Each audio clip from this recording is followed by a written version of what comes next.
Have you ever had a moment where everything hit you at once? Not because of some major event, but because of something small, something routine that broke through when you least expected it. I thought I was unshakable, a combat veteran, SWAT officer, first responder. I'd seen it all. But the moment that brought me to my knees wasn't a gunfight or a terrorist attack. It wasn't a traumatic injury or a high stakes mission. It was an 18-month-old baby. And that moment didn't just change my career, it changed my life. If you've ever felt like the weight of everything you've carried is too much, if you've ever wondered what it takes to finally find peace, then stick with me, because today I'm taking you to the moment I knew it was time for me to let go. It was time to take a knee, drink water, and start the mission of rebuilding myself. This has been an episode I think I've been putting off for some time. And I think it's because it's obviously an uncomfortable subject, uncomfortable topic, right? And even though I'm pretty open on this podcast, I've shared a lot of my losses. I think, as I've said, we learn a lot more from our losses, from our failures or our perceived failures and our mistakes than we do from the big wins, right? The big wins kind of come and they go. We pat ourselves on the back. And especially as warriors, that's just part of the job. And I think we're expected to win most of the time. I did learn the most from the times that I failed forward. And these were not examples necessarily of those times. Maybe they were wins, maybe they were losses in my mind, but really they were just incidents that haunted me. But you may be surprised that there was no straw that broke the camel's back kind of moment. There was a moment when I knew I'd had enough, but it wasn't a gunfight or a pursuit or a combat mission or a traumatic injury that I got in combat or that I received in combat. It wasn't some firefight in Afghanistan. None of the things that you would expect to be, it wasn't any of those types of things that got me. And so I'm going to share just a few stories today about moments that really impacted me in profound ways and stuck with me. And so I'm going to start with the moment when I did make the decision, when I was like, I think I've had enough of this. I think enough has been enough. And it really does the best job probably of just describing how trauma built up on me over time. And again, even from incidents that just may seem small or routine kind of at first glance, maybe that's why they got me, right? Is because I wasn't ready for it. I wasn't prepared for it mentally and emotionally. Maybe they impacted me because I was vulnerable in that moment. But these things are the ones that really, really stuck with me. And so the first one I want to share, if you were able to catch my interview with Jeff Moorfield is the founder and CEO of an organization called On Call Project. And what this is a transition service for first responders. Anybody that's in the FR umbrella, right? So if you're a police officer, firefighter, paramedic, dispatcher, you name it. I was doing an interview with him, and during that interview, I really kind of put together this incident as this kind of being that one incident where I was ready to go, where I was ready to punch out, right? It was just a domestic. It was a pretty routine domestic call, a verbal domestic. I don't even think it had been physical. It was in one of our lower income, Section 8 apartment complexes. And we arrived on the scene and there was a male and a female and they were arguing, cussing each other out, screaming. And there's probably this 18-month-old little boy in a diaper. And he's just screaming, like just blubbering, screaming. Snot running down his face, cutest little kid. And in the middle of the chaos, it's like I couldn't even pay attention to what was going on with the domestic in terms of what they were saying. We were trying to de-escalate, right, the situation. And so I was telling them, like, hey, guys, like, look at what you're doing. Look at what you're causing here. And they ignored me and just continued screaming and cursing at each other, right? And My partner's kind of engaging with them too. And I reached down to pick up that little boy. And when I picked up that little boy, he was crying, like I said, uncontrollably. I mean, just couldn't even breathe crying, that intense of a baby cry. And again, he's 18 months, so he's walking. And as soon as I picked him up, he laid his head down on my shoulder like he knew me, forever. And he went to sleep on my shoulder. The parents are still screaming. My partner, I think at this point, had even raised his voice, right, to attempt to do anything to try to de-escalate. And I'm holding this baby that seconds ago was crying uncontrollably and now is sleeping on my shoulder. And, I look at it like snot bubbles and tears. And we wore like dark blue Navy uniforms. And so my uniform's just covered in baby snot, right? But I didn't care. I just held the baby as long as I possibly could. And in that moment, I remember thinking he just needed some peace to rest. He needed peace to get his rest, right? And that's when I thought to myself, I need rest to get my peace. Because at that time, I really had no peace. There was a lot of things mentally and emotionally that I was battling with post Afghanistan deployment, post being wounded in Afghanistan, all the things that I had experienced in my law enforcement career, 12 years of SWAT, 20 years of serving as a law enforcement officer, and then being in the military. I joined the Army when I was 18. I joined the National Guard reserve component. And one of the first things, I went to Panama, short overseas deployment. And then April 19th, 1995 happened, the Alfred P. Murrah building bombing. And I was called to assist in that. So then I think I was 19 years old or so at that point, doing the math correctly. Forgive me if I'm off there a little bit. But then I would go on to become a police officer. And then there was a huge tornado, May 3rd, 1999, I believe. Massive tornado and a lot of death, a lot of devastation. And so those were two very big incidents in my mind. A couple of those, I would see my first dead body, right? And then I would go on to continue to serve. There's a couple other incidents that stand out in my mind, and I'll share those with you. I remember the first time I watched somebody pass away. And it was a car accident, and crazy story. These guys were like in a knife fight inside of a car. They rolled their car. One of the young men was pinned underneath the car. And when I arrived, we were attempting to move the vehicle to get it off of him, but I think everybody knew except for me, I hadn't quite accepted in my mind. And I wasn't exactly like a rookie officer on this call either. I'd been on for 5 or 6 years, I believe. And he was pinned. The car was on top of him. And I talked to him. I asked him his name. He told me his name. I remember asking him if he could breathe. And he said he could. And then I watched his life slip away. And I just remember in that moment, one that stuck with me and that I carried with me for a long time. And even unpacking this with you guys right now is hard.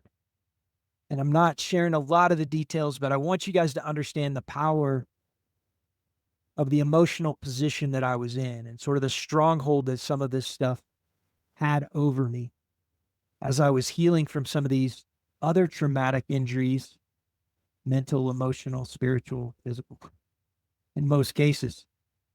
I remember another call that stands out to me, and it was close to Halloween. We had a call from a train conductor that called in and said he thought he had hit something on the tracks. And usually when they say, I think I hit something, they mean, I think I hit a person. Otherwise, if it's an inanimate object, I don't know what their protocol is for that, but I don't know that they would always call that in necessarily. This is the first call of this nature that I'd ever gotten.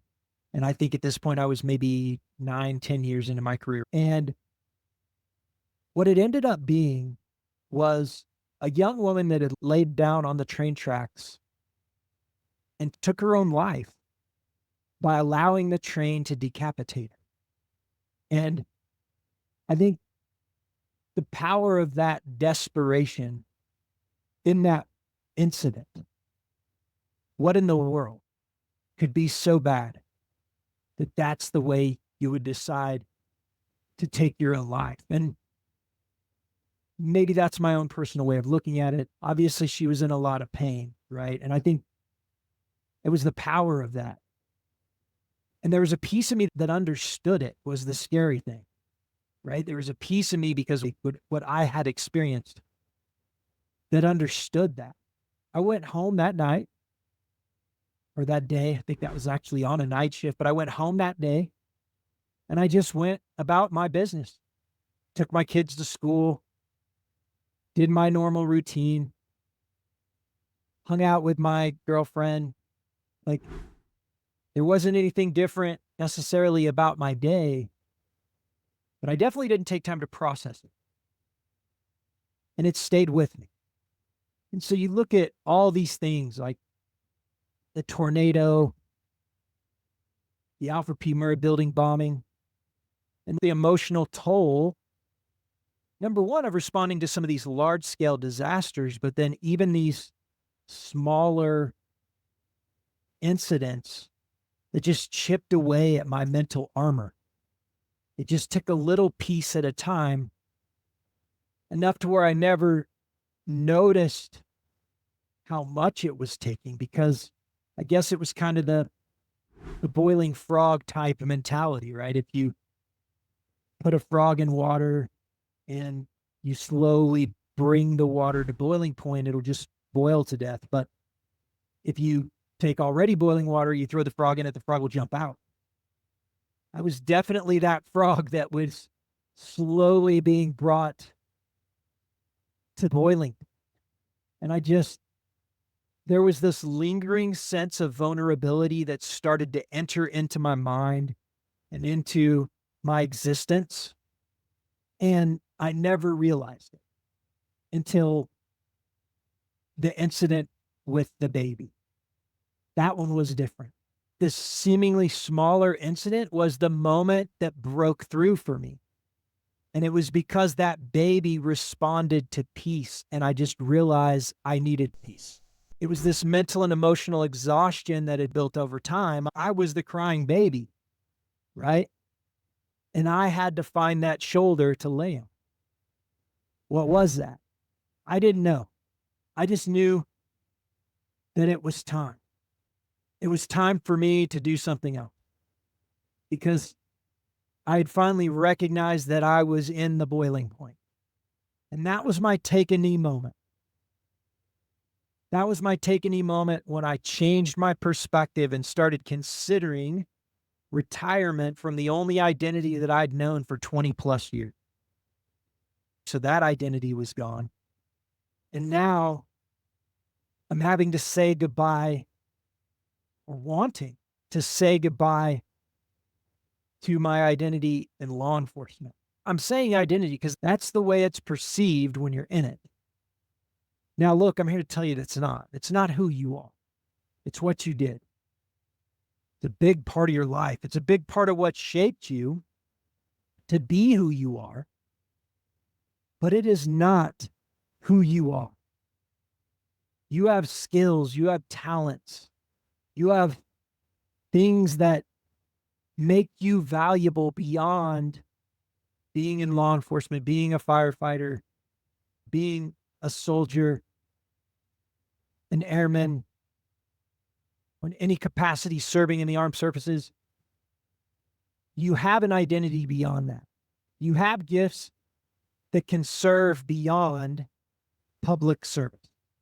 So I really want you to absorb that, because that's what I want you to realize as I'm sharing this. is that there's a lot of people that don't realize that. We've got to normalize a decision to say, I've done my part without guilt or shame. It's okay to say enough is enough. I've given enough. It's okay to want something different. And I think a lot of times the culture within those communities don't always make you feel like that's okay. Sometimes it feels like if you're leaving the brotherhood, the community, that you're abandoning those people that are still serving. I think we're getting better at looking at it that way, but that's definitely a thing. I experienced it. My friends that have retired experienced it, whether they were leaving even just a unit, like when I left the SWAT team, you experience it. Then when you leave law enforcement in general, you experience it. When you leave the military, you experience it. The job isn't who you are. It's just a chapter. It's not the whole story. It's absolutely normal to feel lost or uncertain about taking the next steps. A big part of doing that for me, the first things I dove into after that incident, we had started exploring a new business, my wife and I, in the health and wellness field. In that, I had discovered personal development. And I started reading books about personal growth, personal development, mindset shifts. And this was my first real exposure to that. I started exploring that next mission in the private sector. I started to recover myself by gaining more emotional intelligence, by gaining a framework from a lot of these books on how to work on myself harder than I did my job. And that was something that I'd never done before. I'd never even thought of that as a concept. Work on myself harder than I did my job, my career, or anything else that I was doing. Now, had I taken that on, maybe I would have had more longevity in my career, but I'm just telling you where I was done. I was ready to call it good. Now, there's lots of things that you can do. I discovered personal development. Look, there's nothing wrong with seeking therapy. I would say get a therapist that gives you actionable steps to move forward, because our personalities are not good at just unpacking, right? And staying on the X is just a way to stay unhealthy longer.